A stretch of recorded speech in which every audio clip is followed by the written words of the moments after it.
Morning. Weather's perfect. Probably a little too hot. We got an Amazon Echo music source. We got ribs cooking. I got a 250 for 4 hours. One of the reasons I bought this pellet grill is because it's like a charcoal grill, but it uses pellets, but you can set it at a temperature and it will maintain that temperature. And I got alarms on my phone and I can plug sensors in. So it's got the digitals on there. Though recently I found a charcoal unit that does the same thing that has enticed me. But anyhow, it is what it is. What it doesn't do well is pizza. I haven't tried it as a griddle yet, although I have the griddle and I have a wok. But I think I need the flameage of that. Of course, I have the little backup guy over there. Anyhow, so yesterday I filled in the blocks, set my table back up, moved this over. I've been adding bricks. My pile, I'm down 3 piles there and almost a pile there. I'm not going crazy, but I am building up the dirt here, removing the dirt here, trying to level a little bit, just because I can. This will also level over time a little bit, and this is temporary until this structure is built and I decide what I want for my final surface. And plus, I don't know where grade is really here. I think it's actually a little higher there. I've been doing to the block. So we got our Super Strength mortar. Again, this sets up in 15 minutes. It's grainier too. It's got like bigger chunks of sand in there. It's a little harder to work with. And it sets up in 15 minutes. So it's 1 block and then mix another one. I just cut on my cutting station over there. I got my fan set up. So, you know, it's pretty high tech. I think this is the last one I have to cut here. When I come back and fill the infill, I'll have to cut some, but maybe we'll do that a different way. So yeah, I want to get this one, and this one, maybe the 4th one. Then, if I'm feeling spry, I want to start filling the top. Now I'll use the regular mortar, because that's not going to ever be submerged, though it's supposed to potentially rain tomorrow. The other thing I can do is I can probably put this on a timer. If I see it's raining, I can set alert on my phone and just turn the pump on. It's supposed to only run when there's water, but it tends to run all the time. But frankly, after 6 years, this died and it wouldn't be the end of the world. This is the 2nd one I've had since I used to keep a dedicated one over there for the floodage. So anyhow, it's progressing. Getting shittier at cleaning my tools. I gotta spend a little time today. After that, I gotta investigate the old Volt, because the evaporative thing keeps throwing a light, then the engine doesn't run the same or something, she says. I don't know. So I cleared all the air codes. There were 3 of the same air codes and then 2 specific air codes leading to the specific area. So I finally figured out how to log back into ALLDATA from my library. They had ALLDATA and then they didn't, and now they do. Basically, it's a professional online database that my library pays for us to access. This has strict dealer level type diagnostics, so we're going to run through that. Most likely we'll end up putting it on there. That one I fixed the coolant link on, so it doesn't leak coolant. We'll know when we move it if there's a puddle. This I decided not to get to today. I gotta replace the Moog suspension parts. So these little guys, which I think fit, I don't know, because I can't get a fucking cost reference. And of course, you go to the dealership parts and they don't make them anymore. Anyhow, it It's a big round thing that kind of looks like that. It's pressed into there. So unless I remove the arms, I can't really press them in. So I'll probably rent a kit for free at the AutoZone. Moogs are good parts. They make polyurethane kits, but those kits use the original sleeve. And then I don't know the condition of my sleeve. Everything else is rusted, so I figured I'd better get this. And these lasted 23 years, though. You've heard me say that before. Still got to put that nut on the strap because it does have a really long bolt that isn't tight. I need to put a jam nut and then tighten it and then jam the nut so the bolt doesn't fall out. And there's my dog. Get up. Come here. Hey, Mini Cooper. How shiny they are. Look how shiny. It's been a long time since I did breakulators in the front. These are next. Okay, well, I decided 3 days of dry. We're back from a day trip to Dayton and we'd start doing this. And then I realized, because I thought at first, I won't have to cut any of these. These are second level. I don't have to cut those. But I had to cut this notch out and going back. And then I realized this was proud of this. It's too high. So I had to cut this out. Then I realized I need to go to the middle of the block here to be the middle here so that everything aligns going back that way. Board, probably not, but so I cut this chunk up. So now we're ready to go. Echo, play 80s music on Amazon Music. So we got our music right there. The playlist, Mellow 80s Gold, on Amazon Got that Music. for $2 at a sale 2 weeks ago. I couldn't believe it. It's still like there's plastic on the bottom, a little cup that you're supposed to take off. Whatever. Okay, so yeah, my goal here this morning is get this. I'm using regular mortar. I'm not using the fancy mortar. Then I think later this afternoon I'm going to tackle this with the good mortar that's a pain in the ass to work with, but sets in 15 minutes. So, and again, I got to do each block, mix, block, mix, block, mix. It's a real pain. Suspension part down here. See if we can see it. It's kind of hanging right now. No, there. It's right there with a hole in it. So that pivots and then the wheel goes up and down. It keeps the wheel from moving this way, and that bushing is worn, thus allowing the wheel not to be straight, which I believe is why we're getting this weird wear pattern. Right now I disconnected this shock, so it's just kind of hanging there. So this bolt goes through here. There's rubber, metal, and as you can see, it fought me a little bit. Now, I spent quite a lot of time researching, and I bought this because this is what is supposed to fit here. Now, you can see right away, it's like half the distance that way.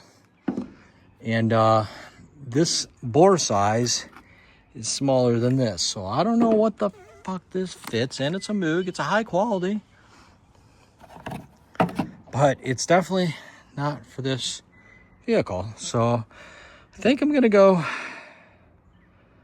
to the Ford, not to the Ford, the Ford's dealership tomorrow and bring some pieces. I also measured the bore. It's 44 millimeters on the big side and 43 on the small side. But that's definitely not it. So this will be going right back to my favorite Amazon drop-off place with the other one that I got, because you got to replace both of them. Or we should replace both of them. So maybe I'll cut one in half. I could use it. No, that won't work. So par for the course. Do my annual feed the scrappers. Nice steel. Got a microwave and some crap from around the yard. Just to press the bushing in. I got the right bushings today. I'll show you the size later. There's a huge delta between the two. So the bushing will be in here, and I'm pushing it in this way. How's that gonna work? I don't know how it's gonna work. I might need a longer bolt for this because it's gonna be outside of here. Yeah, well, we might have to get some threaded rod. I have some. I just need to go downstairs and get some nuts that fit it. It's this high, so it's a little long for what I needed. But right now it's in the freezer because that's what you do. So this is the one that many websites claimed it should be. And I think this is for the 4-wheel drive. I think I caught up with the 4-wheel versus 2-wheel drive thing. These are different front ends. And this is the new one. Where'd you go, little guy? There it is. I did get the Ford part. It's only $23 and 1 day's late. So, but yeah, so this is the right one. This is the wrong one. So you do the math.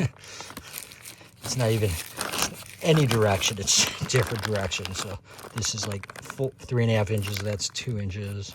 Probably longer than that. So yeah, I mean, not even that side is bigger than, they're almost about the same size on that side. But yeah, not the right part. So I guess I should make the threaded rod now before I get out of the freezer. It's only been in the freezer for like 2 hours. I don't know how long it takes to get cold like that. But yeah, my threaded rod is so just moving is a pain in the ass. I thought I had some standard bolts here. Maybe I do over here. I'll take a look.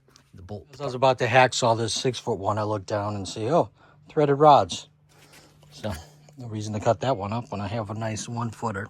This might be too long, but at least I can go downstairs and find the bolts for this and some washers. A couple garage sales and the church about 10 miles away. They have a great like rummage sale kind of. It's a house. So church sale, I got these Lodge heavy duty gloves for grilling. Looking forward to using those. I paid $25 for the bag of clothes and the really nice Heinen's Cleveland bag. This is not an air conditioner. This is a big box of Velcro. This is the heavy duty Velcro. I used that in my product called Dual Lock. It's hard to describe. It doesn't wear. It's got hard plastic pieces. It holds a lot of weight. I think it's like 10 pounds per inch. Does it say? So anyhow, it's expensive. This will be interesting. It's a wind up rope tie down. So it's a tie down for a truck. And looked interesting. These are handy quick connects for wiring.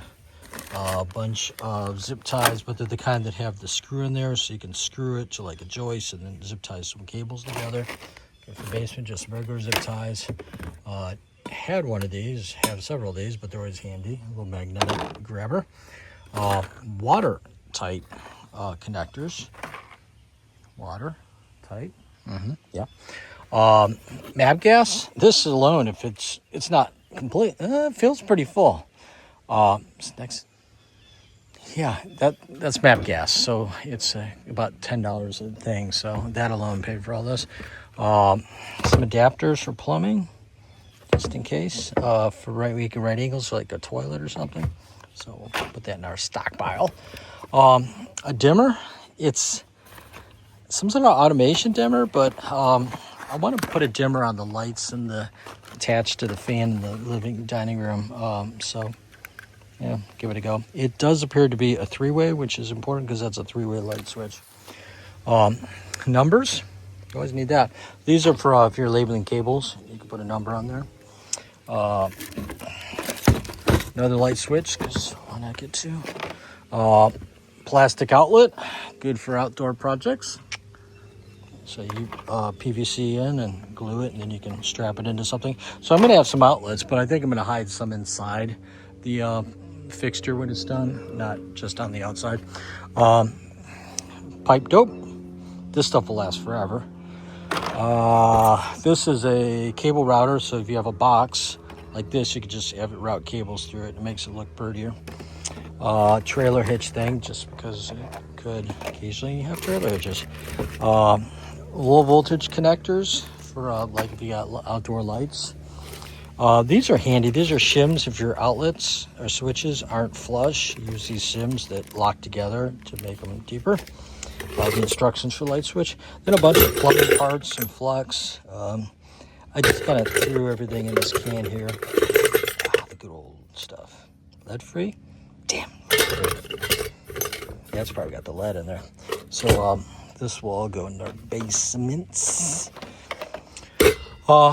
Then I got this. This is if you're doing a hole saw, it's an extension. And I'll be doing some hole saws and over there as well. So that's kind of handy. Then this, never heard of this brand. I like the container. So it's a laser.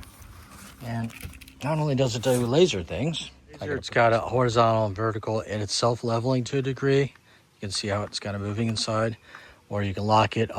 It just runs on AA batteries. It did work when I picked it up. I think I may have left it on and killed the batteries. It just has some cheap batteries in there. And I like that case, so definitely be enjoying this. Then I got a big gas valve. Where's the water valve? It's gas valve. 3/4. Put that in our stockpile. Then this, I believe, didn't have instructions, is an extension for a propane device. So yeah, it's got a heavy duty hose on there. May use it, may not use it. Got this nice case for everything. Then I got this, which again, I just kind of threw everything in there and said $25 with the clothes. It was where they're adding it up. It was taking forever. It's supposed to be a light. It doesn't seem to be lighting. So these lights, LEDs, are supposed to flash and they make the time as it flickers like that. You guys are upside down. Now you're upside down if I flipped it. Anyhow, doesn't appear to be working as far as making light. There's a bunch of switches on the back. It turns on and off. The power adapter obviously works because it's flipping. So we'll file it. What else? So then I went to an estate garage sale. Got some of these. The guys shut down operation. They were moving someplace. This one's brand new, 60 teeth. This is a Freud crosscut saw, which is wicked expensive. He said a couple dollars each. I paid $10 a little box. An OU water bottle, because. Big wrench. She's just a big wrench. 1 3/8 and 1 1/4. Don't think I had that size. Grease fittings. Sometimes you got to replace grease fittings. So that was handy. And then metric ones. You could also do a trick called, if your Honda Fit, which I was working on yesterday, doesn't have a fitting, you drill a hole and tap it, and then now you got a fitting. Very old starter and manifold. So this goes around like your pipes or your starter. It's a Craftsman. They're rusty, but she'll do the trick for the other cars. Cheap flip out knife, but this is utility knife. So the blade gets dull, you just replace the blade. You're not spending an hour sharpening. This I just didn't have. A little 1/4 inch nut driver. We'll probably get rid of this. I was looking a little beat there. USA. That's good. Just a little breaker bar. Then grab this just because I was just throwing things in the box. This is a Crescent, a very old tape measure. But it's got nice numbers on it. You can read it easily, and it does lock. So needs a little lube. Very old. I mean, this is all metal versus being plastic. It's the old 969 made in Saginaw, Michigan for the Luskin Ruler Company.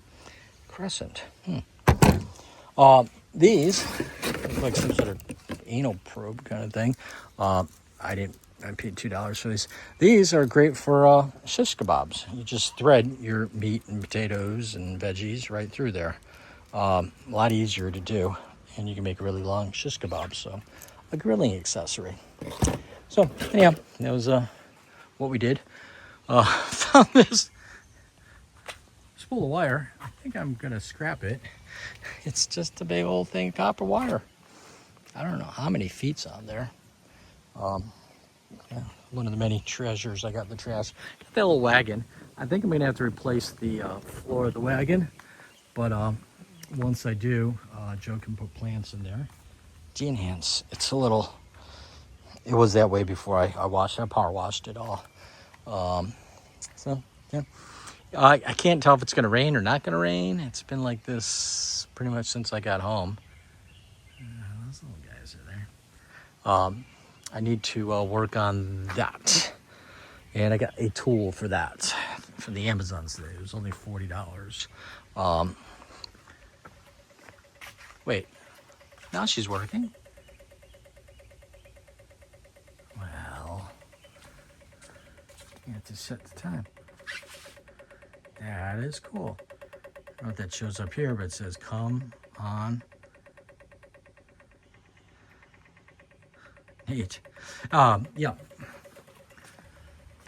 It's a press, so it's designed for ball joints, but it'll be able to use on the suspension over there. But basically, I haven't opened this up yet. That might be upside down.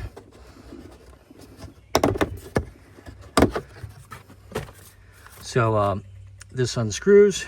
You can put your impact hammer on there, and then you got different features. So if we have, let's say, this guy that we need to push in, and by the way, I don't put it in all the way. I put it so it's halfway, so someone's going to stick out of either side.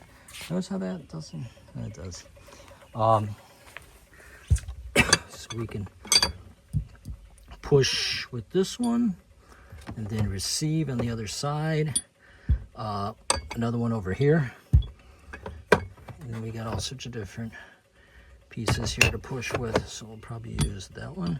I think that fits in there. Yeah, so anyhow, I gotta crawl underneath there. I've been waiting for it to dry out. Clearly it's not drying out, so that's working well. That's kind of noisy. It is doing what it's supposed to do. Set your day. Gotta set the time. That's cool. Anyhow, Friday night. Hello again. So that's our final tool solution. So we just cranked that with the old, whatever that is, 3/4, and it's finally going in straight. Now I got to reposition this because it's hitting here, but now that it's going in straight, I can put like a cup on there. I don't know where my cup is, but something to allow this to slide through. So this is gonna stick halfway out on either side. So turns out I had some burrs in here I needed to clean up, and it took a while to find the right parts. I've never used this tool before, so I'm learning. So once that's in, I just have to slide it up into there, put the bolt through, come over here and put the old shock absorber back together, because shock absorber is just a whittling. Looks like I had a leak. I do have the parts to fix the oil cooler. It's that tube, you know, right up here. It's got a bunch of gaskets in there. Right there, that thing right there. It goes well across there. It's a big motor mount. This is why I can't take the pan off, is because you can't get there. So I got to remember to hit this with some, please, please, please do not rust through paint. Yeah. And the line that's leaking is this, which is the transmission cooler line. It looks like it's leaking for the fitting. Not sure why it needs it. It goes back that way. So we're going to stop at the dealership, I think, in the next week or so, and ask them if they could supply me a new one of these. I shouldn't touch this because it's all going to come apart.